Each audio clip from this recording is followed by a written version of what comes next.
কারণ কুল্লু নাফসিন, everyone has to take the test of death. সবাইকে মৃত্যু নিতে হবে, গ্রহণ করতে হবে স্বাদ। The most certain thing in our life is death, but the most uncertain thing in our life is the time of death. আমাদের জীবনের সবচাইতে সুনিশ্চিত বিষয় হচ্ছে যে আমরা মরবো, এটা আমরা সবাই জানি না। কিন্তু সবচাইতে অনিশ্চিত বিষয় হচ্ছে যে আমরা কখন মরবো, এটা আমরা কেউ জানি না। জানি আল্লাহ নিজেই বলবেন লিল্লাহিল ওয়াহিদিল কাহ্হার, ক্ষমতাকার নয়, কেউ বেঁচে নাই, কেউ আর ক্ষমতার দাবিদার নাই, কেউ আর মহাবিশ্বে নাই, একজন ছাড়া তিনি কে। এজন্য আল্লাহ বললেন কুল্লু মান আলাইহা ফানি ওয়া ইয়াবকা ওয়াজহু রাব্বিকা যুল জালালি ওয়াল ইকরাম ফাবিআইয়ি আলাই রাব্বিকুমা তুকাল্লিবান। আল্লাহু আকবার। কেউ থাকবে না, সবাইকে যেতে হবে। বিশ্বাস হয় তো? বুঝতেছেন? হৃদয়ঙ্গম করতেছেন তো? মেসেজ হিসেবে নিচ্ছেন তো? এজন্য প্রতিদিন আমাদেরকে ভাবতে হবে হাত্তা যুরতুমুল মাকাবির, কবরে না যাওয়ার আগ পর্যন্ত আমাদের মোহ থামবে না। বিশ্বনবী বলেন, আমি জানতে পেরেছি কবরের ভেতরে তোমাদেরকে সুয়াল করা হবে। এজন্য বিশ্বনবী আল্লাহর কাছে বলতেন, আল্লাহুম্মা ইন্না নাউযু বিকা মিন আযাবিল কবর। ও আল্লাহ, কবরের আযাব থেকে আপনি আমাদের বাঁচান। পড়েন আমিন। আর জোরে পড়েন আমিন। মুমিনদেরকে 4টা প্রশ্ন, কাফিরদেরকে 3টা প্রশ্ন কবরের ভেতর আছে না নাই? কথা বলেন। রেখে আসার পরপরই মুমিনদেরকে 4টা প্রশ্ন করা হবে। কয়টা? যেহেতু ঈমান আছে তো প্রশ্ন একটা বেশি। কি কি প্রশ্ন আমরা জানি না? নাই আমরা জানি না? আমাদের অন্তরে আছে না নাই? আমরা কিন্তু জানি। তার মানে প্রশ্ন ফাঁস। আল্লাহ প্রশ্নপত্র কি করছে? ফাঁস করে দিয়েছে। প্রশ্নগুলো আমরা আগ থেকেই জানি, এরপরেও যদি উত্তর দিতে না পারি দুষ্কার। কথা কর। প্রশ্নপত্র ফাঁস, উত্তরপত্র ফাঁস, এরপরে যদি আমরা পাস না করি মাইর আছে না নাই? আমাদের প্রথম প্রশ্ন করা হবে, মার রব্বুক, তোর রব কে? জোরে বলেন। আল্লাহ আমার রব, এই রবি আমার সব। আল্লাহ আমার রব, এই রবি আমার সব। দমে দমে তনু মনে তারি অনুভব। আল্লাহ আমার রব, এই রবি আমার সব। তোমার দুনিয়াতে আমি যেদিকে তাকাই, অথই নেয়ামতে ডুবে আছি সবাই।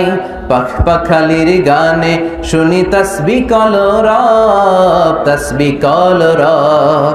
আল্লাহ আমার রব, এই রবি আমার সব। পড়েন আল্লাহু আকবার। আমরা যেন সেদিন চটপট উত্তর দিয়ে দিতে পারি, আল্লাহ তুমি তৌফিক দাও। এরপরে দ্বিতীয় প্রশ্ন করা হবে, আমাদের উত্তর ধর্মের নাম কি? আমরা কি বলবো? আর জোরে বলেন, আমাদের ধর্মের নাম কি? 3 নম্বরে জিজ্ঞেস করা হবে, ওমান হাযার রাজুল, এই লোকটাকে তুমি চিনো কিনা? চিনি না? চাঁদের চেয়ে সুন্দর তুমি, নবী আমার কামলিওয়ালা। চাঁদের চেয়ে সুন্দর তুমি, নবী আমার কামলিওয়ালা। দু জাহানের বাদশাহ তুমি, প্যারা নবী সাল্লাল্লাহু আলা। দু জাহানের বাদশাহ তুমি, প্যারা নবী সাল্লাল্লাহু আলা। চাঁদের চেয়ে সুন্দর তুমি, নবী আমার কামলিওয়ালা। আল্লাহু আকবার। আমরা বলবো চিনি মানে উনি আমাদের প্রাণের রাসূল, কামলিওয়ালা রাসূল। কামলিওয়ালা রাসূল, প্রাণের রাসূল, ওনার জন্য আমরা দেহের কলিজা ছিঁড়ে দিতে রাজি ছিলাম, ঠিক কি না? ওনার জন্য আমরা দেহের শেষ রক্তবিন্দুটুকু দিতে রাজি ছিলাম। এই নবীর সম্মান বাঁচানোর জন্য আমাদের অন্তরে ঈমানি চেতনা আছে না নাই? জোরে বলেন, আছে না নাই? বিশ্ব নবীর যদি গালি দেয় আর মুমিনের অন্তরে যদি জিদ না আসে, আগুন না ধরে, সেটা মুমিন হতে পারে না, সেটা মুনাফিক, ঠিক কি না? বিশ্ব নবীর সম্মানের ইস্যুটা very sensitive, very sensitive issue. সেখানে আমরা বিএনপি নাই, আওয়ামী লীগ নাই, জাতীয় পার্টি নাই, জামাত ইসলাম নাই, হেফাজতে ইসলাম নাই, আলিয়া নাই, কওমি নাই, গোটা 17 কোটি মানুষ আমরা এক কাতারে হয়ে যাই, চিল্লায় এখন, ঠিক কি না? এজন্য বিশ্বনবীর সম্মান আমাদের জীবনের চাইতেও বেশি দামি। বিশ্বনবীর বিরুদ্ধে যারা কথা বলে, ওদের জন্য এক ফোঁটা দরদ আমাদের অন্তরে নাই, জোরে কোন, ঠিক কি না? যারা আমার বিশ্বনবীর বিপক্ষে, আমরাও তার বিপক্ষে। আমি বিশ্বনবীর গালি দিলে কলেজে আগুন লাগে? আগুন লাগে মুসলমান? কার কার লাগে? তো হাত উঁচু করে আল্লাহর দেখা। বিশ্বনবীর পক্ষে আমাদের স্লোগানগুলোকে আল্লাহ তাআলা তুমি কবুল করো, আমাদের নাজাতের ওসিলা বানাও। আমাদেরকে বলা হবে ওমান হাযার রাজুল, দেখো তো এই লোকটারে চিনো কিনা? আমরা বলবো চিনি মানি, উনি তো আমাদের প্রাণের রাসূল, যেই নবীর জন্য আমরা স্লোগান দিয়েছি, ওনার সম্মান বাঁচানোর জন্য আমরা ময়দানে নেমেছি। ওমিয়া মাঝে মাঝে ময়দানে নামার দরকার আছে না নাই? মুখে মুখে ঈমানের কথা বললে ওইটা ঈমান হবে? কথা বলেন হবে?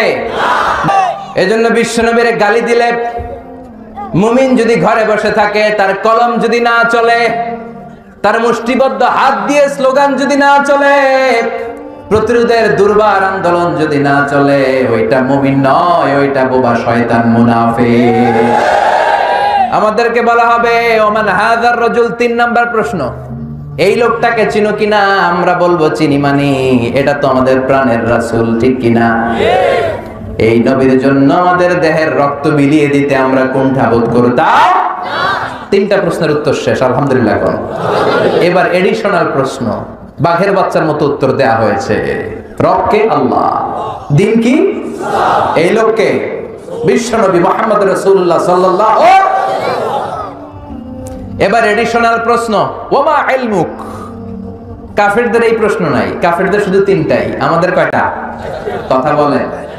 আমাদেরকে বলা হবে ওমা ইলমুক, what is the source of your knowledge? তুমি যে 3টার উত্তর করতে পারলা, তথ্য সূত্র কি? কইতে শিখছো নাকি কাফনের কাপড়ে নকল করে নিয়ে আসছো? কোত্থেকে জানলা? পাল্লা কেমনে? আপনাকে বলতে হবে আল্লাহর কোরআন পড়ে পড়ে আমরা শিখেছি, কোন ঠিক কিনা? আপনাকে বলতে হবে বিশ্বনবীর হাদিস ঘেটে আমরা জেনেছি, কোরআন পড়ে বিশ্বনবীর সুন্নাহ পড়ে আমরা শিখেছি। আপনারে বলতে হবে। আপনি যখন এটার উত্তর দিয়ে দিতে পারলেন, ফেরেশতারা বলবে আহলান ওয়া সাহলান, খুব সন্দেহ, কংগ্রেচুলেশন, চমৎকার পেরেছো তুমি বেটা, চমৎকার পেরেছো। ওয়া ইফসাহু লাহু কবরুহু 70 যিরাআন, কবরটা 40 হাত লম্বা করে দেয়া হবে। ওয়া ইফতাহু লাহু বাবুন ইলাল জান্নাহ, জান্নাতের দিকে কবরের সাথে একটা দরজা করে দেয়া হবে, জান্নাতের হিমেল বাতাস কবরে ঢুকে ধাক্কা মারবে। ওয়া ইউলবাসু মিন লিবাসি আহলিল জান্নাহ, জান্নাতীদের ড্রেস পরিয়ে দেয়া হবে। আর বলা হবে নাম কানাউমিল আরুস, বাসর রাতে বর যেমনি কনেকে নিয়ে শান্তির ঘুম দেয়, তুমিও ঘুমাও। ইসরাফিলের সিংহা সে গ্রিন সিগন্যালের অপেক্ষা করো, তার ঘুমটা এত মধুর হবে, ইসরাফিলের সিংহার ফুৎকারের আগে তার এই ঘুম ভাঙবে না। কোন সুবহানাল্লাহ। আম্মাল কাফির ওয়াল মুনাফিক ওয়া আহলুশ শিমাল, এবার বামপন্থীদের পালা। ওদেরকেও জিজ্ঞেস করা হবে, মুনকার নাকির আসবে, আসওয়াদা নাজরাকান, কালো গাত্র বর্ণের, নীলাভ চোখ, নীল চোখ, কালো চামড়া। দুইজন ফেরেশতা এসে বলবে বসো, বস। প্রথম প্রশ্ন, মার রব্বুক, তোর রব কে? কয় জানি না। কি বলে? রব আমি জানি না, আমি খালি নেতা খেতাদের পেছনে ছুটেছি, মাও সেতুংয়ের রাজনীতি করেছি, কার্ল মার্কসের রাজনীতি করেছি, ইসলাম বিদ্বেষীদের সাথে চলেছি, ইসলামের পক্ষের কোন শক্তি আমি ছিলাম না। এরকম আছে না নাই? রব কারে বলে, রব দিয়ে কি করে আমি কিচ্ছু জানি না। এবার ফেরেশতারা বলবে ওমা দিন, উত্তর ধর্মের নাম কি? কয় ধর্ম কি? এটাও আমি জানি না, আমি কিচ্ছু জানি না, আমি মাফ চাই, দোয়াও চাই, আমি কিছুই জানি। ধর্ম টর্ম আমি বুঝতাম না, ধর্মের কথা শুনলে আমি হামলা করতাম, এরকম ডাকাত আছে না নাই? ইসলামের কথা শুনলে আমি জঙ্গিদের মতো হামলা করতাম। অমিয়া ইসলামের পক্ষে যারা থাকে তাদেরকে বলা হয় মুজাহিদ, ইসলামের বিপক্ষে যেইটা থাকে ওইটাই জঙ্গি। কথা কন। ইসলামের সাথে জঙ্গিবাদের সম্পর্ক আছে, সন্ত্রাসবাদের সম্পর্ক আছে। এক একটা মুসলিম এক একটা মুজাহিদ, চিল্লায় বলো ঠিক কিনা? বলেন তো, বিশ্বনবী হলেন সবচেয়ে বড় মুজাহিদ, তাহলে জঙ্গিটার নাম কি? আবু জাহাল। মুসা আলাইহিস সালাম সবচেয়ে বড় মুজাহিদ, তাহলে জঙ্গিটার নাম কি? ইব্রাহিম আলাইহিস সালাম সবচেয়ে বড় মুজাহিদ, তাহলে জঙ্গিটার নাম কি? আবার কিছুদিন আগে নিরাপদ সড়কের নামে আমার দেশের জামাল ছেলেরা আন্দোলন করেছে, এগুলো হলো মুজাহিদ। ওদের উপর যারা আক্রমণ করেছে ওরা হলো জঙ্গি। হকের পক্ষে যারা থাকবে, কোরআনের পক্ষে যারা থাকবে, মানবতার পক্ষে যারা কথা বলবে এক একটা মুজাহিদ, আর এর বিরোধিতা যারা করবে এক একটা জঙ্গি। চিল্লায় বলেন ঠিক কিনা? দ্বিতীয় প্রশ্ন করা হবে, অমাদিন, তোর ধর্মের নাম কি? কয় জানি না। ধর্ম দেখলে কবর জিয়ারত করা সুন্নাহ। নাহাইতুকুম আন জিয়ারাতিল কুবুর আলআনা ফাজুরুহা ফাইন্নাহা তুযাক্কিরুল আখিরা। বিশ্বনবী বলেন, আমি এক সময় কবর জিয়ারত করতে নিষেধ করতাম, কিন্তু এখন অর্ডার করছি কবর জিয়ারত করো, কেননা কবর জিয়ারত করলে আখিরাতের কথা স্মরণ হয়। ঠিক কিনা? বাবাকে যেখানে রেখে আসলেন, বাবার কবরের সামনে গেলে আপনার মাথায় রিমাইন্ডার আসবে, হায় হায় আব্বারে রেখে গেলাম, 10 বছর হলো, বয়সের ভারে নুজ্জ হয়ে আমার কালো দাড়িও তো সাদা হয়ে যাচ্ছে, কবে না জানি আমার ছেলে আমারে কবরে রেখে যাবে। এই চিন্তাগুলো আছে না নাই? এজন্য কবর জিয়ারত করবেন, কিন্তু কবর জিয়ারতের নামে কবরে যে কিছু চাওয়া যাবে নাকি? কথা বলেন। কবরে পড়ে থাকা লোকটা আপনার কিছু করতে পারে? করতে পারে একজন, তিনি কে? মায়েরা, বোনেরা যারা কথা শুনছেন, অনেক মায়েরা ছেলে হয় না, ছেলের জন্য মাজারে যায়, আছে না নাই? খাজা বাবার দরবারে মানত করে, আছে না নাই? বলে কেউ ফিরে না খালি হাতে, খাজার তোর দরবারেতে। ভুয়া কথা। কে বলছে খালি হাতে ফিরে না? অনেকে ওই দরবারে ঘড়ি নিয়ে যায়, ঘড়ি চুরি হয়, খালি হাতে ফিরে। বাটা জুতা, অ্যাপেক্সের জুতা পরে যায়, জুতা চুরি হয়, খালি পায়ে ফিরে, আছে না নাই? এই দুনিয়ায় একটা দরবার থেকে কেউ কোনোদিন খালি হাতে ফিরে না। দরবারটা কার দরবার? কেউ ফিরে না খালি হাতে, আল্লাহর তোর দরবারেতে। সবাই বলেন, কেউ ফিরে না খালি হাতে। এজন্য কবরে পড়ে থাকা ব্যক্তিটা কিচ্ছু করতে পারে দুআফাত তালিব ওয়াল মাতলুব, যিনি চায় সেও দুর্বল, পড়ে থাকা ব্যক্তিটাও দুর্বল। আল মাইয়িতু ফিল কবর কাল গারিকু ফিল বাহর। সাঁতার না জানলে, সাগরের মধ্যে পড়লে ব্যক্তিটা যেমন অসহায়, মরে গেলে কবরের ভেতর লোকটা তার চাইতেও বেশি অসহায়। সে আপনারে কি দেবে? আপনি না দিয়ে আসবেন, আপনি যাবেন, যে ওর মাগফিরাতের জন্য আল্লাহর কাছে দোয়া করবেন, সালাম দিবেন, আসসালামু আলাইকুম আহলা দিয়া মিনাল মুমিনিন ওয়াল মুসলিমিন ওয়া ইন্না ইনশাআল্লাহু বিকুম লাহিকুন আনতুম লানা সালাফ নাহনু লাকুম তাবা ইয়ারহামিল্লাহুল মুস্তাকদিমিনা মিন্না ওয়াল মুস্তাখিরিন নাসআলুল্লাহ লানা ওয়া লাকুমুল আফিয়া। বিশ্বনবী যে এই দোয়া করে আসতেন, বলতেন কবরবাসীদের উপর আল্লাহ শান্তি। আপনারা আগে গিয়েছেন, আমরা পরে আসব। আমি কবরের উপরে দাঁড়িয়ে আছি মানে এই না যে আমি আসবো না, আমিও আসতেছি। ডেস্টিনেশন ইজ সেম, গন্তব্য একটা। আপনি আগে গেছেন, আমি পরে। আল্লাহ যারা আছে যারা নাই সবার উপরে রহমত দেন। কবরস্থানে গেলে এই দোয়াটা করার দরকার আছে না নাই? কিন্তু কবরে যে চাওয়া যাবে নাকি? কথা কম। এখন কবর ব্যবসা বাংলাদেশে আছে না নাই? নামাজ নাই, রোজা নাই, মাথার মধ্যে জট পাকায়, লাল শালু গায়ে দেয়, আর নাম দিছে মারে পথ। আসলে ওদের জন্য লাগবে মায়ের পথ। জোরে কোন ঠিক কি না? দো দিল বান্দা কালমা চোর, না পায় শ্মশান না পায় ঘোর, দিন থাকিতে আয়রে পথে ছাইড়া দে ভণ্ডামি, ভণ্ডামি ভণ্ডামি ভণ্ডামি, ছাইড়া দে ভণ্ডামি। নামাজ কালাম পড়ে না, ইবলিশ শয়তানের নানা, আছে নাই? নামাজ নাই, রোজা নাই, মাজারের খাদেম। গোসল করে না নাকি সারা বছর? আমি দেখি নাই, শুনেছি সারা বছর নাকি কোন পীর গোসল করে না, বছরে একবার করে, আবার ওই গোসলের পানি মুরিদরা সব খায় ফেলে। বরকত। এটা কি বরকত না গজব? 1000 বছর মানুষগুলো ছুটতে ছুটতে সাইয়েদনা আদম আলাইহিস সালামের কাছে যাবেন, নূহ আলাইহিস সালাম, ইব্রাহিম আলাইহিস সালাম, মূসা আলাইহিস সালাম, সবাই বলবে পারবো না, আমাদের পক্ষে করা কিছু সম্ভব না। আজকে আল্লাহ এত রাগান্বিত হয়েছে, এত রাগান্বিত আল্লাহ পৃথিবীতে কোনোদিন হন নাই। আবার এর চেয়ে বেশি রাগান্বিত সামনেও কোনোদিন হবেন না। আজকে আল্লাহ সামনেই যাওয়া যাবে না। পরে সাইয়েদনা ঈসা আলাইহিস সালাম বলবেন, সাজেশন আছে আমার কাছে, সাজেশন।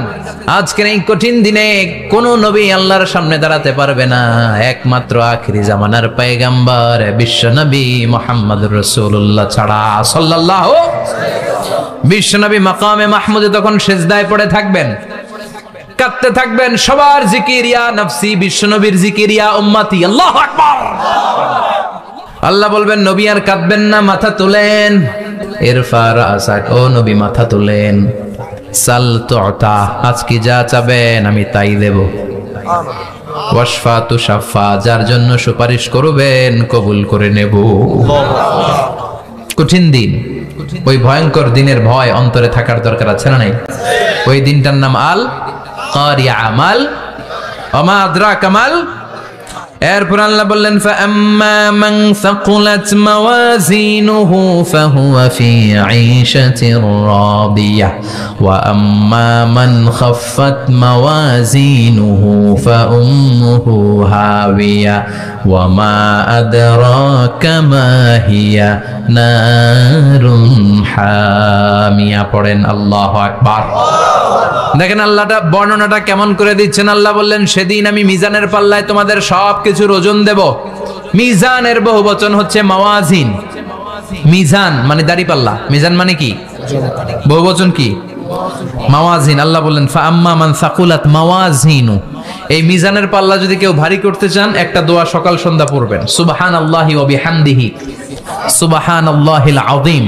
আমার সাথে সাথে আওয়াজ করে পড়েন সুবহানাল্লাহি ওয়া বিহামদিহি সুবহানাল্লাহিল আযীম সুবহানাল্লাহি ওয়া বিহামদিহি সুবহানাল্লাহিল আযীম।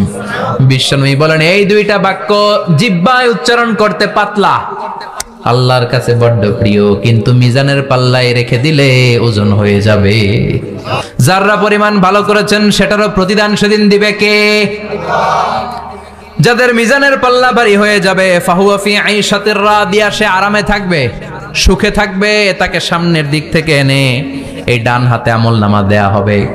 ফাআম্মা মান উতিয়া কিতাবাহু বিয়ামিনিহি ফাসাউফা ইউহাসাবু হিসাবান ইয়াসীরা, সেদিন যাদেরকে ডান হাতে আমলনামা দেয়া হবে তাদের আমলনামা সহজ হয়ে যাবে। আল্লাহ এই কঠিন বিপদের দিন, যেদিন আমার বাবা আমারে চিনবে না, আমার মা আমারে চিনবে না, সূর্য আমার মাথার উপর, তুমি ছাড়া আমার কেউ নাই, ওই কঠিন দিনে আমারে তুমি ডান হাতে আমলনামা দিও। চিল্লায় পড়েন আমিন। রোজ হাসরে হে আল্লাহ আমার করোনা বিচার, আল্লাহ করোনা বিচার। বিচার চান? প্রতিদিন দোয়াতে বলবেন আল্লাহ তুমি আমার বিচার করো না, বিচার ছাড়া তুমি আমারে মাফ করে দিও। বিচার করলে আমরা পার পাওয়ার কোনো সুযোগ নাই। বিশ্বনবী বললেন মান নুকিশা উযিবা, বিচার যার আল্লাহ করবেন সেদিন বাঁচার কোনো সুযোগ তার জন্য থাকবে না। শুধু দয়া করে মায়া করে মাফ করে দিলে তাকে আটকানোরও কেউ থাকবে। রোজ হাসরে হে আল্লাহ আমার, পড়েন করোনা বিচার, আল্লাহ করোনা বিচার, বিচার চাহি না তব দয়া চাহে হে গুনাহগার, আল্লাহ করোনা বিচার। পড়েন আমিন। ডান হাতে আমলনামা দেয়া হবে যার মিজানের পাল্লা ভারী হবে। আর ফাআম্মা মান উতিয়া কিতাবাহু ওয়া আম্মা মান খাফফাত মাওয়াজিনুহু, আর যার মিজানের পাল্লা হালকা হয়ে যাবে ফাউম্মুহু হাওিয়া, তার জন্য আছে ধ্বংস। ওয়া মা আদরাকা মা হিয়া নারুন হামিয়া, এটা কেমন ধরনের ধ্বংস জানো নাকি? নারুন হামিয়া, দ্য ব্লেজিং ফায়ার, জ্বলন্ত আগুন। তাদেরকে আর ডান হাতে আমলনামা না, তাদেরকে পেছন দিক থেকে এনে বাঁ হাতে আমলনামা দেয়া হবে। আল্লাহ এটা থেকে তুমি আমাদেরকে বাঁচাও। ওয়া আম্মা মান উতিয়া কিতাবাহু ওয়ারা যাহরিহি ফাসাউফা ইয়াদউ সুবুরা, ওরা আমলনামা নিতে চাইবে না। যাদেরকে ডান হাতে আমলনামা দেয়া হবে আনন্দে উৎফুল্ল হয়ে ওরা তাকবীর দিবে, লিল্লাহি তাকবীর। আর যাদেরকে বাঁ হাতে দেয়া হবে কয় লাগবে না, কি বলবে? লাগবে না, আমলনামার দরকার নাই। আল্লাহ বলেন লাগবে, আমলনামা নাও, নিজের আমলনামা নিজেই পড়ে নাম্বারিং করো। ইকরা, পড়ো। পড়া ছাড়া কোনো গতি নেই। কোরআনও শুরু করছে পড়ো, আর আখিরাতের আমলনামা শুরু করছে কি দিয়া? কি দিয়ে? ইকরা কিতাবাকা কাফা বিনাফসিকাল ইয়াউমা আলাইকা হাসিবা। আমলনামা পড়ো, নিজেই দেখো কি আমলনামা করেছো। আপনি যে আজকে তাফসীর মাহফিলে আছেন, এটা থাকবে না আপনার আমলনামায়? আজকের এশার সালাত যে জামাতে পড়লেন আমলনামায় থাকবে না? ছোটবেলা থেকে শুরু করে আজ অবধি আপনি যেখানে যেটা যখন যেইভাবে করেছেন, একেবারে ছোট্ট ছোট্ট থেকে শুরু করে মাঝারি থেকে শুরু করে বড় বড় কাজগুলো সবগুলো আমলনামায় তুলে দিবে কে? পৃষ্ঠা একটার পরে একটা উল্টায় খালি আকাম কুকাম, দুর্নীতি, চোরাকারবারি, ফ্যান্সি ডিলের ব্যবসা, মা বাবারে অন্যায় ভাবে অত্যাচার, এলাকার মধ্যে ত্রাস সৃষ্টি, এরকম ডাকাইত আছে না নাই? পাপ দিয়ে যার জীবন সাজানো, ও কি আমলনামা পড়তে চাইবে? ও দেখবে যে ইসলামরে বিভিন্ন জায়গায় যে বাঁশ দিছে, ওগুলো আছে না নাই? ইসলামের বিরোধিতা করেছে, কোরআনের বিরোধিতা করেছে, হকের বিরোধিতা করেছে, শাহবাগের মঞ্চে উঠে ভাষণ দিয়েছে, এরকম আছে না নাই? যত যত জায়গায় ইসলামের বিরোধিতা সব পাবে সে তার আমলনামায়, সে তো পড়তে চাইবে না। সে বলবে মালি হাযাল কিতাবি লা ইউগাদিরু সাগীরাতান ওয়ালা কাবীরাতান ইল্লা আহসাহা। এটা কেমন আমলনামা? ছোট যা করেছি সেটাও আল্লাহ দিয়েছে, বড় যা করেছি সেটাও দিয়েছে, ঠিক কি না? সে দেখে অবাক, সে বলবে লাগবে না। আল্লাহ বলবে পর। সবাই সবার আমলনামা মিলায় নে, কোনটা বাদ গেল কিনা? সুবহানাল্লাহ পড়ে। কি আহকামুল হাকিমিন আমরা পেয়েছি। Recheck, cross check and double check. আমরা মহা খুশি, ইসলাম বিরোধীরা মহা দুঃখে থাকবে, বলবে হায় হায় কি আমলনামা। এই আমলনামা অনুযায়ী যদি আমার বিচার হয়, মায়ের তো একটাও মাটিতে পড়বে না, ঠিক কিনা? কি করা যায়? কি করা যায়? ফোন দিয়ে আসবে। এবার মনে মনে খুঁজে পাবে দুনিয়াতে তো মিথ্যে কথা কম বলি নাই, মিছা কথা কম কই নাই, দেখি আজকে একটা মিথ্যা কথা বলে পার পাওয়া যায় কিনা। সে বলবে আল্লাহ আমার কথা আছে।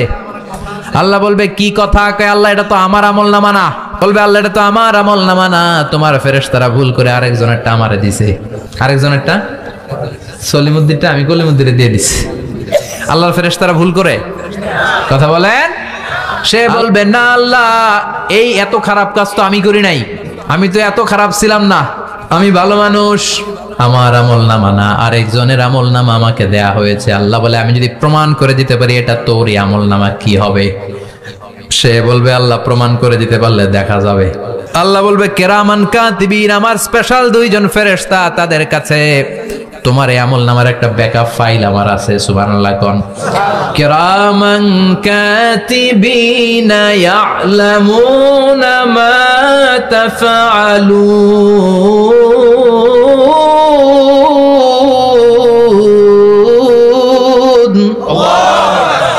কিরামান কাতিবিন, সম্মানিত দুই ফেরেশতা, ইয়ালামুনা মা তাফআলুন, দুনিয়ার বুকে যেখানেই তুমি যা করেছো সব তারা জানে, লিখে রেখেছে। ওইখানকার ব্যাকআপ ফাইল থেকে আরেকটা আমলনামা এনে দুইটা আমলনামা দেয়া হবে, মিলিয়ে দেখ দুইটাই তোর কিনা।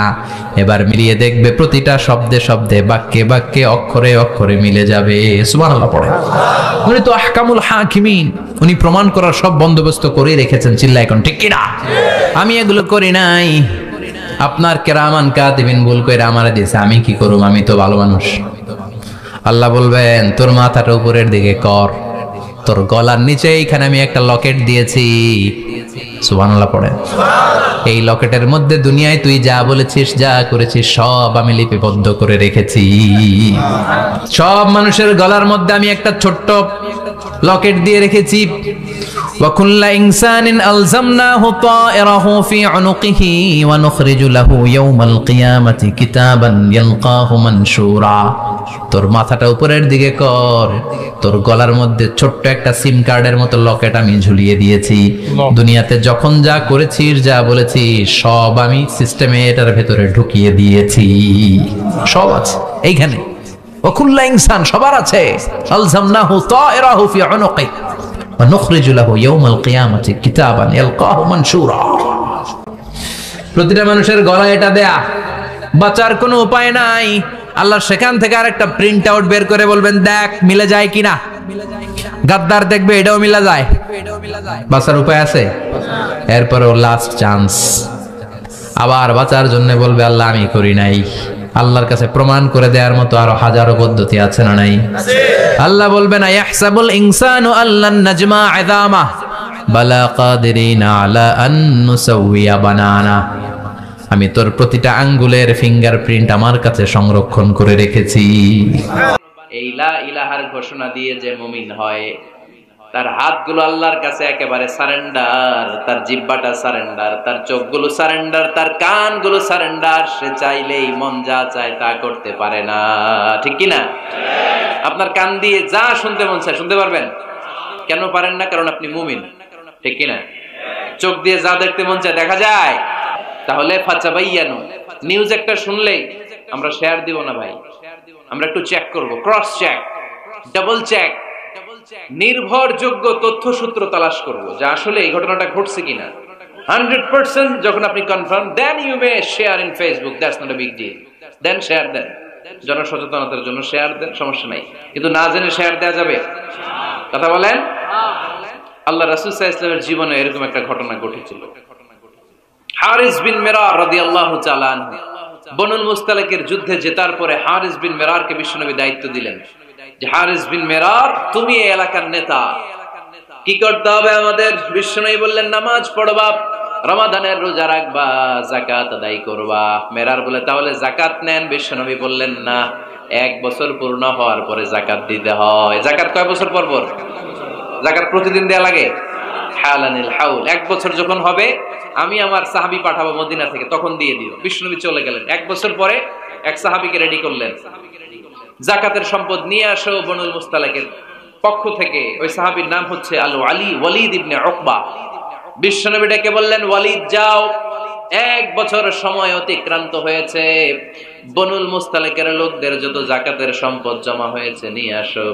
সাইয়েদনা ওয়ালিদ ইবনে উকবা যখন সম্পদ আনার জন্য বের হলেন, ওইদিকে বনুল মুস্তালিকের লোকেরা শুনতে পেল বিশ্বনবীর পাঠানো সাহাবী ওনাদের এলাকায় শুভাগমন করবে।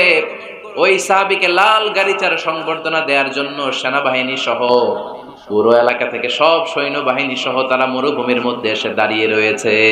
সুবহানাল্লাহ পড়ে। নবীর সাহাবীর আগমন হবে, নবীর সাহাবীর শুভাগমন। উনি এসে আমাদের এলাকার যাকাতের টাকা কালেকশন করে নিয়ে যাবে, ওনাকে সংবর্ধনা দিব, বের হও। তলোয়ার নিয়ে, ঘোড়া নিয়ে, গার্ড দিয়ে আমরা দাঁড়িয়ে থাকি। তো মরুভূমিতে সবাই দাঁড়ায় আছে। আল ওয়ালিদ ইবনে উকবা মদিনা থেকে বিশাল রাস্তা পাড়ি দিয়ে যখন বনুল মুস্তালিকের এলাকার কাছাকাছি দূর থেকে দেখে তলোয়ার নিয়ে লোকজন দাঁড়ায় আছে। কি নিয়ে দাঁড়ায় আছে? উনি ভাবছে আমারে মারার জন্য দাঁড়ায় আছে। উনি মনে মনে ভাবলেন, বিশ্বনবী পাঠালেন যাকাত নেয়ার জন্য, যাকাত পরে নিব, আগে জান সামলাই। কারণ এলাকার লোকেরা সব তলোয়ার নিয়ে সেনাবাহিনী সহ দাঁড়ানো। আসলে কথাটা কি ঠিক? মারার জন্য দাঁড়ায় আছে। কি জন্য? সম্মান দেওয়ার জন্য, ওয়েলকামিং রিসেপশন দেওয়ার জন্য। উনি ভাবলেন আমার এক কচু কাটা করবো, এক কাজ করি, ওদিকে না যে অ্যাবাউট টার্ন, উল্টা করি। যেই চিন্তা ওই কাজ। সাহাবী আল ওয়ালিদ ইবনে উকবা উল্টা ঘুরে গেলেন, মন্দ ধারণা নিয়ে ফিরে যেয়ে বিশ্বনবীরে বললেন, নবী আপনি আমার মায়ের খাওয়ার জন্য পাঠাইছিলেন, যাকাত আনার জন্য পাঠিয়েছেন, কিন্তু তারা যাকাত তো দিবেই না, আমারে হত্যার জন্য তলোয়ার নিয়ে দাঁড়িয়েছিল গো নবী। কথা কি সত্য? উনি ভুল বুঝতে পারছেন, উনি ভুল বুঝেছেন। না বুঝে ভুল কথায় বিশ্বনবীর কাছে প্রচার করে দিলেন। আল্লাহর হাবিব সাল্লাল্লাহু আলাইহি ওয়াসাল্লাম সহজ সরল মনা নবী, সাহাবী তো আর মিথ্যা বলবেন না। বিশ্বনবী বিশ্বাস করলেন। বিশ্বাস করে খালিদ ইবনে ওয়ালিদের নেতৃত্বে 1000 সৈন্যের অভিযান পাঠালেন। বললেন, যাও, যে দেখো ঘটনা কি, ঘটনা সত্য হলে অভিযান চালাও। আল্লাহ বলেন, নবী অভিযান পরে চালায়েন, একটু থামেন। ফাতাবায়ানু ইন জাআকুম ফাসিকুম বিনাবাইন ফাতাবায়ানু। নবী ওয়ালিদ এসে আপনার কাছে দেই তথ্য প্রচার করেছে, তথ্যটা সঠিক নয়, আগে যাচাই করেন, তারপরে অ্যাকশনে যান। ঠিক কি না?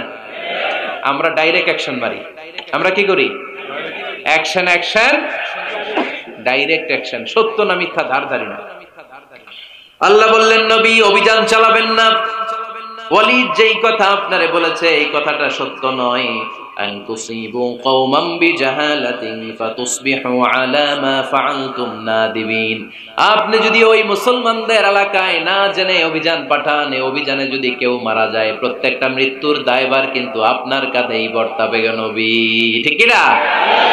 এই যে আপনি চেক না করে, জাস্টিফাই না করে, নিশ্চিত না হয়ে, ওয়ালিদের কথায় বিশ্বাস করেই বনুল মুস্তালিককে অ্যাটাক করার জন্য 1000 সৈন্যবাহিনী পাঠালেন।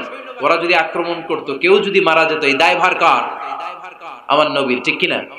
নবীকে শিখানোর মাধ্যমে আল্লাহ তাআলা গোটা উম্মাহকে শিখাই দিলেন, ইন জাআকুম ফাসিকুম বিনাবাইন ফাতাবায়ানু। কেউ যদি খবর নিয়ে আসে, শুনেই বিশ্বাস করো না, আগে যাচাই করো, আগে চেক করো, তারপরে বিশ্বাস করবা। ঠিক কিনা? তাহলে এখন থেকে একটা কিছু শুনলে বিশ্বাস করবেন? একজন এসে বলল, ভাইজান আপনার মেয়েরা দেখলাম আরেক ছেলের সাথে বাজারে ঘোরাফেরা করে, ওই রমনার বটমূলে দেখলাম আপনার মেয়ে আরেক ছেলেরে নিয়ে পষ্টি নষ্টি করে, লোকের কথা বিশ্বাস করে বাসায় যে মেয়ের চুলের মধ্যে ধরে মাইর, আইজো মার কাইলো মাইর। এরকম হইতে পারে না? হয়তো ওই লোক আপনার মেয়ের মতো দেখতে আরেক মেয়েকে দেখছিল। এরকম হয় কিনা সমাজে? একজন এসে বললো, ভাই আপনি এখানে ভাবিরে তো দেখলাম ওই জায়গায় আরেক লোকের সাথে ঘোরাফেরা করতেছে, খবর রাখেন না বাসা? আপনি রেগে মেগে, ঘটনা কি? আমার খেয়ে আমার পরে আরেকজনের সাথে, যে এই বাড়িতে যে মায়ের, কোনো কথা নেই। দেখবেন যে ছোট্ট মারামারি থেকে এই ঘটনা অনেক সময় বিচ্ছেদ বা ডিভোর্স পর্যন্ত গড়ায়, ঠিক কিনা? ওই যে শোনা কথায় কান দিচ্ছেন, ফাতা পাইয়ন, আপনি চেক করেন নাই। হয়তো আপনার স্ত্রীর মতো দেখতে বা আপনার স্ত্রী যে জামা পরে, যে পোশাক পরে, এরকম পোশাক পরে আরেক নারীকে দেখছে, আপনার বউ না এটা। আপনার মেয়ের ব্যাপারে যে তথ্য দিয়েছে এটা সঠিক নয়, সে আপনার মেয়ের মতো আরেকটা মেয়েকে দেখেছে, এসে আপনার কাছে বলে দিছে, আপনি বিশ্বাস করছেন। ভেজাল আছে না নাই? এই ভেজালগুলোকে থামানোর জন্য কোরআনে এই বিধানগুলো নাজিল করেছে কে? তাহলে ফরিদপুরের ভাইয়েরা, 3 নাম্বার গাইডলাইন সমাজটারে সুন্দর রাখার, তথ্য একটা শুনলেই বিশ্বাস করবেন না। সিলে কান নিয়ে গেছে, শুনলেই সিলের পিছনে দৌড়, নাকি? কি করবেন? আগে কানে হাত দিয়ে একটু দেখবো কান দুইটা আছে না নাই, তারপরে চিলের পিছনে দৌড়াবো। তাহলে এখন থেকে আমরা তথ্য একটা শুনলে বিশ্বাস করব। তাহলে কি করবেন? বলতে হবে কি করবেন? যাচাই বাছাই, জাস্টিফিকেশন অফ দ্য নিউজ। কোন নিউজ জাস্টিফিকেশন ছাড়া আমরা প্রচার করব, বিশ্বাস করব, শেয়ার করব না। 4 নম্বরে আল্লাহ বললেন, ইয়া আইয়ুহাল্লাযীনা আমানু লা ইয়াসখার কওমুম মিন কওম। ওহে আমার ঈমানদার বান্দারা, শোনো শোনো, খবরদার কখনো কোনো মুমিন বান্দারে ঠাট্টা করো না, অবজ্ঞা করো না, ঠাট্টা করো না। তার মনে কষ্ট হয় এমন কোন কথা তারে বলো না। নেভার স্কপ অফ এনিবডি, কাউকে নিয়ে ঠাট্টা করবেন না।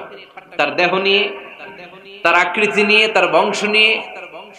এক লোকের বাবা ছিল চোর, কিন্তু তার ছেলে অনেক ভালো। আপনি কি তারা বলতে পারবেন তুই চোরের ঘরের চোর? বলতে পারবেন? চুরি করছে বাবা, ওর কি দোষ? কথা বলেন। এগুলো কবিরা গুনাহ। আওয়াজ করে বলেন তো কি গুনাহ? তো এই যে আমাদের এক এক ধরনের আকৃতি, এটা কি আমি বানাইছি? আপনি বানাইছেন? দিছে কে? এজন্য কারো দেহের গঠন নিয়ে যদি আপনি অবজ্ঞা করেন, এটা প্রক্ষান্তরে আপনি স্রষ্টাকে নিয়ে অবজ্ঞা করলেন। কারো দেহের আকৃতি নিয়ে যদি আপনি তুচ্ছ করেন, তাকে তুচ্ছ করেননি, আমার রবকে আপনি তুচ্ছ করেছেন। চিল্লায় বলেন ঠিক কি না? খবরদার, তুই কালু, তুই লম্বু, তুই মোটু, তুই কানা, তুই রোহিঙ্গা, আছে না নাই? ইদানিং ইদানিং এটা খুব চলে। এই রোহিঙ্গা নামটা আছে না? ফরিদপুরে এগুলো ঢুকে নাই না? আমাদের ওইদিকে দেখি কি অবস্থা, কারোর সাথে কেউ লাগলে তুই রোহিঙ্গা। কি আশ্চর্য, এই গালি কবে আসলো? হ্যাঁ, অনেক ধরনের গালি। ঢাকায় আরেকটা চলে ফইন নির্বুত, কি বলে? এই এগুলো আগে শুনি নাই আমরা, রিসেন্ট এগুলো বলা শুরু করছে। ফইন নির্বুত, রোহিঙ্গা না। এগুলো বলে আপনি কাউকে অবজ্ঞা করতে পারবেন? পারবেন না। খবরদার, এটা কবিরা গুনাহ, এটা ছোট গুনাহ মনে করবেন না। কারণ আকৃতি নিয়ে তুচ্ছ করা যায় না, কারণ আকৃতি দান করেছে কে? ওয়াল্লাযী ইউসাউইরুকুম ফিল আরহামি কাইফা ইয়াশা লা ইলাহা ইল্লা হুয়াল আজিজুল হাকীম। তিনি এমন সত্তা যিনি তোমাদের চেহারার অবয়ব দিয়েছেন, তোমাদের আকৃতি দান করেছেন তখন যখন তোমরা মায়ের পেটের ভেতরে ছোট্ট জোকের মতো ছিলা। মায়ের পেটের ভেতরে আমরা যখন সবাই এত ছোট্ট, তখনই আমাদের চেহারার আকৃতি দিয়েছে কে? কে সুন্দর হব, কে ছেলে হব, কে মেয়ে হব, কে মোটা হব, কে চিকন হব? আমার ইচ্ছা হয়েছে? আওয়াজ করে বলতে হবে, কার ইচ্ছায়? প্রত্যেককে যদি আল্লাহ প্রত্যেকের নিজের চেহারা ডিজাইন করতে দিতেন, আল্লাহ যদি বলতেন তোমার চেহারাটা কেমন হবে তুমি ডিজাইন করো, তাহলে আপনি আপনারা কেমন বানাতেন? হ্যাঁ বলেন, ফরিদপুরের ভাইরা বলেন, সুন্দর করে বানাতেন তাই না? সবচাইতে স্মার্ট, সবচেয়ে সুন্দর করে আমি আমার চেহারাটা বানাতাম যদি আমাকে ডিজাইন করার সুযোগ দেওয়া হতো। কিন্তু এই সুযোগ তো আল্লাহ দেন নাই। ডিজাইন স্বয়ং করে দিয়েছেন কে? কোন নারীকে যদি আল্লাহ বলতে, এই নারীরা তোমাদের চেহারা কার কেমন লাগবে তোমরা বানাও, প্রত্যেক নারী কি করতো? বিশ্ব সুন্দরী করে নিজেকে বানাতো। খুদ ধরার মতো কোনো জায়গা সে নিজের জন্য রাখতো না, ঠিক কিনা? কিন্তু এটা আল্লাহ দেন নাই, এই আকৃতিটা আমাদেরকে সরাসরি দান করেছেন কে? খবরদার, আমাদের অনেকে বিকলাঙ্গ, আমাদের অনেকের হাত ছোট, পা বড়, দেখতে মোটা, কেউ চিকন কেউ কালো। খবরদার, কারো আকৃতি নিয়ে কখনো কোনো অবজ্ঞার সুরে, ঠাট্টার সুরে কোনো কথা আমরা বলবো না। রাজি আছেন? সবাই রাজি আছেন? আল্লাহ রাসূল সাল্লাল্লাহু আলাইহি ওয়াসাল্লামের এক সাহাবী ছিল, নাম ইবনে মাসউদ রাদিয়াল্লাহু তাআলা আনহু। ওনার পায়ের নলা ছিল খুব চিকন, অস্বাভাবিক চিকন, স্বাভাবিক না। তো উনিও এটা ঢেকে রাখতেন, দেখাতেন না কাউকে। একদিন উনি খেজুর পাড়ার জন্য খেজুর গাছে উঠলেন। খেজুর গাছে ওঠার পরে নিচ থেকে সাহাবারা পায়ের চিকন নলা দেখে ফেলছে। দেখে সবাই হাসি, সবাই হেসে কুটি কুটি। বিশ্বনবী বললেন, হেসো না, খবরদার, আমার ইবনে মাসউদের পায়ের চিকন নলা দেখে হেসো না। আমার ইবনে মাসউদের এই পায়ের চিকন নলা যদি মিজানের পাল্লায় উঠিয়ে দেয়া হয়, কিয়ামতের দিন উহুদ পাহাড়ের চেয়েও ভারী হয়ে যাবে। খবরদার, আমার ইবনে মাসউদকে আমার আল্লাহ অনেক পছন্দ করে, তার পা চিকন দেখে তাকে তুচ্ছ করো না। আল্লাহর হাবিব সাল্লাল্লাহু আলাইহি ওয়াসাল্লামের 11 জন স্ত্রীর মধ্যে থেকে একজন স্ত্রী ছিলেন একজন স্থূল আকৃতির, অবেসিটি ছিল, একটু মোটা। ওনার নাম ছিল সাফিয়া রাদিয়াল্লাহু তাআলা আনহা। আম্মা জান আয়েশার সাথে একবার সফিয়ার ঝগড়া। নবীদের বউদের মাঝে মাঝে মাঝে ঝগড়া হতো, তবে সেটা হতো মধুর ঝগড়া। সুবহানাল্লাহ পড়েন। আম্মা জান আয়েশা রাদিয়াল্লাহু তাআলা আনহার বাসায় একদিন বিশ্বনবী বসা ছিলেন, আর একজন স্ত্রী, বিশ্বনবীর আরেকজন স্ত্রী রান্না করে কিছু খাবার আম্মা জান আয়েশার ঘরে পাঠিয়েছেন। এক দাসী দিয়ে বলল, যাও এটা আয়েশার ঘরে দিয়ে আসো, কারণ নবী আয়েশার ঘরে। আম্মা জান আয়েশা রাদিয়াল্লাহু তাআলা আনহা বললেন, এগুলো কি? ওই দাসী বলে, তরকারি। কে দিছে? অমুক স্ত্রী। কেন দিয়েছে? আমি কি রান্না করতে পারি না? তোমরা রান্না তোমরা খাও। এই কথা বলে পাতিল সহ উড়ায় মারছে চেহারা মধ্যে। এর কারণ ওনারা মানুষ ছিলেন, মানবীয় ব্যাপারগুলো ওনাদের মধ্যেও কাজ করত। আবার এক স্ত্রী ঝোল দিয়ে রান্না করে কিছু খাবার নিয়ে এসেছে। আম্মা জান আয়েশা রেগে মেগে ওই ঝোল নিয়ে ওই স্ত্রীর গালের মধ্যে মেখে দিয়েছেন। বিশ্বনবীর আরেক বউয়ের গালের মধ্যে ওই ঝোল লাগাই দিছে। এবার ওই স্ত্রী বিশ্বনবীর কাছে যে বলে, ইয়া রাসূলুল্লাহ, দেখেন আয়েশারে আপনি বেশি আদর করেন তো, দেখেন কি করে আমাদের সাথে। এই যে আমাদের গালের মধ্যে ঝোল মাখাই একবার মেকআপ বানাই দিচ্ছে। বিশ্বনবী সাল্লাল্লাহু আলাইহি ওয়াসাল্লাম বললেন, তাই? আয়েশাকে ডাকো। আম্মা জান আয়েশা রাদিয়াল্লাহু তাআলা আনহা আসলেন। আল্লাহ রাসূল সাল্লাল্লাহু আলাইহি ওয়াসাল্লাম বললেন, তুমি কি আমার এই স্ত্রীর সাথে এমন আচরণ করেছো? আম্মা জান আয়েশা বললেন, করেছি। কেন? আম্মা জান আয়েশা বললেন, তখন মেজাজটা গরম ছিল, এখন বুঝতে পারতেছে আসলে এই কাজটা করা ঠিক হয় নাই। এবার বিশ্বনবী বিচার করবেন। বিশ্বনবী বললেন, আল কিসাস, যেমন করা হয়েছে বিচার হবে তেমন। তোমার গালে যেমনি ঝোল লাগাই দিয়েছে, তুমি একটু ঝোল নিয়ে আয়েশার গালে লাগাই দাও। সুবহানাল্লাহ পড়বেন না? ওই স্ত্রীও কিছু ঝোল নিয়ে আম্মা জান আয়েশার গালে লাগাই দিল। এখন দুইজনে হাসতেছে, বিশ্বনবীও হাসলেন, আরশের উপর থেকে খুশি হয়ে গেলেন কে? তো স্ত্রীদের মধ্যে মাঝে মাঝে এটা ঘটতো। সাফিয়া রাদিয়াল্লাহু তাআলা আনহা ছিলেন একটু মোটা। আম্মা জান আয়েশা বললেন, ইয়া রাসূলুল্লাহ, দেখেন আপনার মুটি বউ, আপনার মুটকি বউ, এই মুটি বউ বলে একদিন একটা গালির মতো দিয়ে ফেলছে। আল্লাহ রাসূল সাল্লাল্লাহু আলাইহি ওয়াসাল্লাম রেগে গেলেন, বললেন, আয়েশা এটা কেমন কথা তুমি বললা মুটি? আমার সাফিয়ারে তুমি মুটি বলে গালি দিলা রে আয়েশা। ইয়া আয়েশা, লাকাদ কুলতি লা কালিমা লাউ মুসিজাত বিমাইল বাহরি লামাজাজাতহু। এমন একটা মন্তব্য তুমি সাফিয়ার ব্যাপারে করে ফেলেছো রে আয়েশা, এই কথাটা যদি সাগরের নীল পানির মধ্যে ছেড়ে দেয়া হয়, এই কথার পঙ্কিলতার কারণে, এই কথার কর্দমাক্ততার কারণে, এই কথার পঙ্কিলতার কারণে সাগরের সব পানিগুলো মুহূর্তের মধ্যে কালো হয়ে যাবে। এই কথাটা সাগরে ফেলে দিলে সাগরের নীল পানি পুরোটা কালো হয়ে যাবে। আয়েশা, খবরদার, কাউকে তুচ্ছ করে, অবজ্ঞা করে কখনো কিছু বলা যাবে না। এই জিহ্বাটা এটা ভয়ঙ্কর একটা অঙ্গ। বেশিরভাগ পাপ এই জিহ্বা দিয়ে হয়। কি দিয়ে হয়? এজন্য সাহাবারা জিহ্বা ধরে মাঝে মাঝে জিহ্বার মধ্যে ব্যাট মারতেন আর বলতেন, জিহ্বা তোর জন্য আমি আটকে যাব কিয়ামতের দিন। আমলিক আলাইকা লিসানাক, নিজের জিহ্বার মালিক নিজে হন। আপনার জিহ্বার মালিক যেন শয়তান না হয়ে যায়। জিহ্বা আপনার, শয়তানের ভাষায় আপনি কথা বলেন কেন? খবরদার, প্রতিটা কমেন্ট, প্রতিটা কথা, প্রতিটা মন্তব্য, এগুলোর ব্যাপারে কিয়ামতের দিন পাই টু পাই করে আপনার কাছে আল্লাহর সুপ্রিম কোর্টের কাঠগড়ায় দাঁড় করিয়ে আপনারা জিজ্ঞেস করবে কে? এজন্য বিশ্বনবী বলছেন, মাইয়াদমানলি মা বাইনা লিহইয়াইহি ওয়া মা বাইনা রিজলাইহি আদমান লাহুল জান্নাহ। আমার কোন উম্মত যদি দুইটা অঙ্গের গ্যারান্টি আমারে দেয়, আমি আমার উম্মতকে জান্নাতের গ্যারান্টি দেব। দুইটা অঙ্গের একটা হলো জিহ্বা আর একটা লজ্জাস্থান। দুই চোয়ালের মাঝে যা থাকে লিজ্জা জিহ্বা, আর দুই পায়ের মাঝখানে যা থাকে লজ্জাস্থান। এই দুইটা অঙ্গের গ্যারান্টি যদি বিশ্বনবীকে আপনি দেন যে নবী জিহ্বা আর লজ্জাস্থান এই দুইটা অঙ্গের কোনো পাপ আমি করব না, নবী বলে আমি দুনিয়ায় তোমার জান্নাতের গ্যারান্টি দিলাম। এজন্য জিহ্বাটারে সামলান, যা মনে চায় বললেন না। খবর আছে না নাই? খবর আছে। মা ইয়ালফিযু মিন কাউলিন ইল্লা লাদাইহি রাকীবুন আতীদ। যা মুখ দিয়ে বের হয় লিখে রাখার জন্য দুইজন ফেরেশতা রেডি করে রেখেছে কে? চিল্লায় বলেন। আমরা বেঁচে থাকবো ততদিন থাকবে আমাদের কাঁধে, আমরা মরে যাবো এই ফেরেশতারা উড়াল দিবে, ঠিক কি না? দুই কান্দে জি ছিল যে তোমার দুইজনা পাহারা, তোমারে একলা থুইয়া পালাইছে তাহারা। তোমার আটকুঠুরি নয় দরজা বন্ধ এবার হলো রে হলো, মুখে আল্লাহ রসুল সবে বলো, ও মুখে আল্লাহ রসুল সবে বলো। দুয়ারে আইসাছে পালকি নাই হরি গাও তোলো রে তোলো, মুখে আল্লাহ রসুল সবে বলো, ঠিক না? এজন্য সাবধান।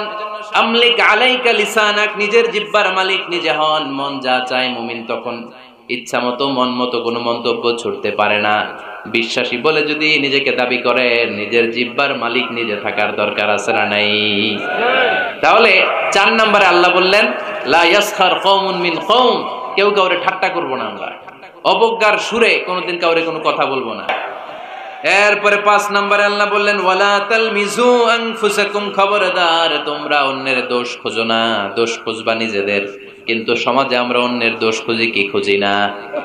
5 নাম্বার ওয়ালা তালমিজু আনফুসাকুম, নেভার ডিসফেম ইচ আদার, একে অপরের দোষ খোঁজো না। আমাদের সমাজে কিছু লোক আছে নিজের দোষ দেখে না, খালি অন্যের দোষ দেখে, আছে না নাই? চায়ের দোকানে বসে বসে দেখবেন বলবে এই বাড়িতে এই সমস্যা, ওই বাড়িতে ওই সমস্যা, ওই বাড়িতে মারামারি, ওই বাড়িতে কাটাকাটি, তোর বাড়িতে কি সমস্যা ওইটা বল, তোমার বাড়িতে কি সমস্যা ওইটা বলো মিয়া, আছে না এরকম? এই হুজুর ভালো না, এই সমস্যা, ওই হুজুরও ভালো না, এই হুজুরও খারাপ, এই হুজুরের এই সমস্যা। তুমি হুজুরের কি সমস্যা? তুমি হুজুরের কি সমস্যা আগে জাতির কাছে ওইটা বলো। আগে নিজে ভালো হও, নিজে ভালো তো জগৎ ভালো। জন্য খবরদার অন্যের দোষ খুঁজবেন না, এটা খুব বাজে একটা স্বভাব, খালি অন্যের দোষ খোঁজে। যে নিজে নিজের দোষ খুঁজতে পারে, যে নিজে নিজের সমালোচনা করতে পারে, সে সবচেয়ে বুদ্ধিমান।